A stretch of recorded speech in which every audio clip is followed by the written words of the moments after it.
Hi, Happy New Year. Welcome to Box on a Box Rock and Celluloid, Bokbrack for short. I'm over Box, and my first thing of 2025 is a review of the new film by Robert Eggers, which is NOSFERATU. So, this is a remake of the classic 1922 silent film. It was also remade by the director Werner Herzog in 1979, with the actor Klaus Kinski in the role of Count Orlok. So basically what this is it's the Dracula story, but with different character names, and this really expands back to the 1922 version. They wanted to avoid paying copyright infringement, so the names were changed with the characters, and it was relocated into Germany. However, they were sued. In actual fact, early prints, I think, of Nosferatu were destroyed in order to stop paying this, but then some survived, and then it's perhaps become one of the defining films of the silent era. For those of us who've grown up in the sound era and special effects, there's probably very few silent films we would be familiar with or recognise images from, but I bet you bottom dollar that everyone knows the classic image from Nosferatu of the vampire, played by the actor Max Schreck, and his long, slender, long fingernailed hands. Maybe only Fritz Lang's Metropolis might be something that might compete with it, with the image of the robot, some indelible image of the silent era. The director of the original, F.W. Murnau, is sort of ranked really one of the greats of the silent era now, and his film Sunrise, I think, won the Academy Award back in 1927, certainly won the Academy Award for Best Actress, and that's seen as a masterpiece, very influential film. So very few silent films, compete with Nosferatu. Probably some Buster Keatons, some Charlie Chaplin's, later D.W. Griffith, Greed, Eric von Stroheim, his famous flop of its time, but since become a masterpiece. That's where its lineage lies. Then the Herzog remake is shot in colour, of course, coming at the tail end of the German New Wave cinema of the 1970s, but really good version, excellent acting by Isabella Gianni, Bruno Ganz, really good atmosphere, and of course Klaus Kinski perfectly cast, almost looking vampiric without makeup, although he does have cool makeup in it. So, cut to modern times. Robert Eggers, he directed The Witch, which got rave reviews, modern folk horror, a bit of a classic in a way. Then he did The Lighthouse, a black and white film with really startling cinematography that was Oscar nominated, starring Willem Dafoe, who's become a collaborator really with him and Robert Pattinson, and the two guys go insane on The Lighthouse. And then he did The Northman a couple of years ago, which was a Viking epic with Alexander Skarsgård, Nicole Kidman, Anya Taylor-Joy. That was fairly bonkers. That had between the $70 and $90 million budget, so that was his kind of stepping into a kind of more mainstream budget. The budget for this is $50 million.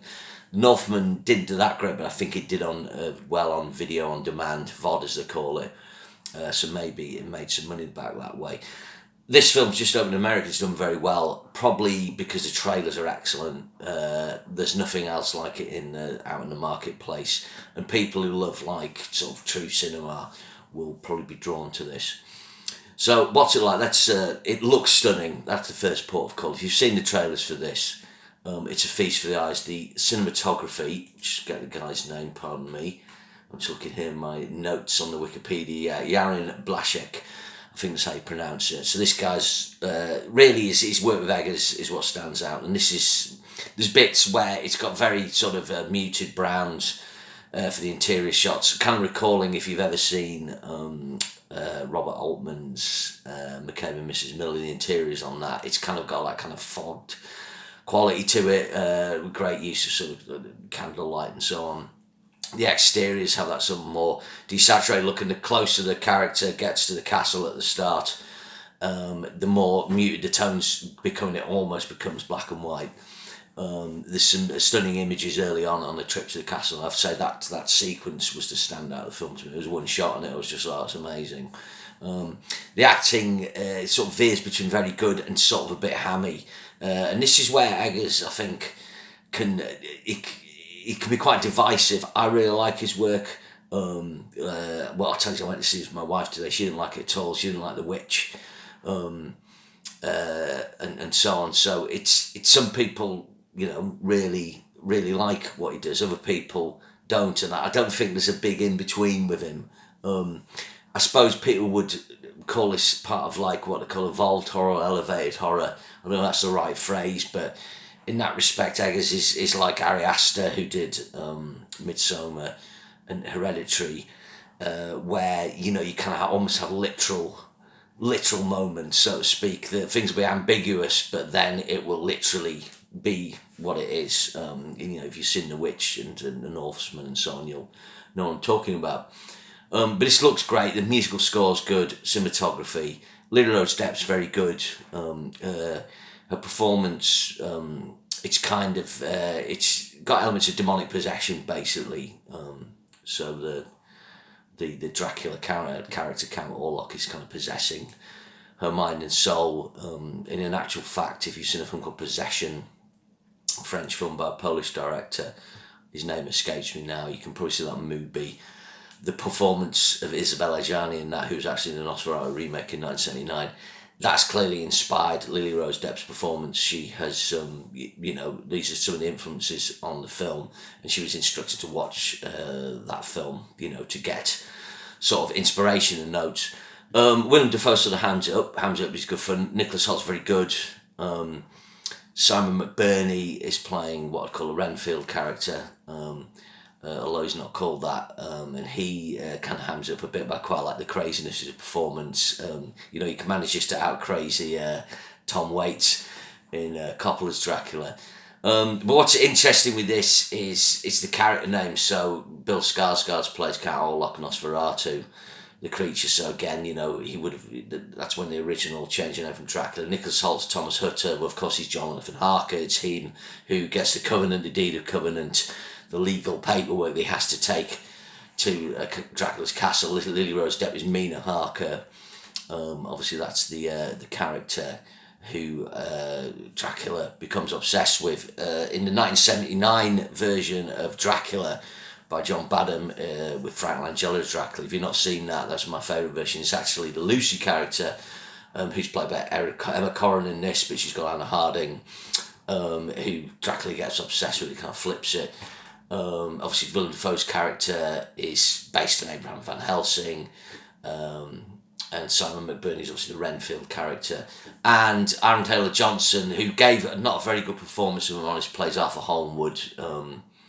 I forget what character, but he's one of the skeptics, I think. The kind of skeptical character is the husband of the Lucy character in the book. So it's kind of fun spotting that. So yeah, that's really it in a nutshell. What did I think of this? I'm not doing any spoilers. I mean, people know this story. So, you know, I'm not sort of, if I gave stuff away, well, it probably would make a massive difference, but it is slightly different.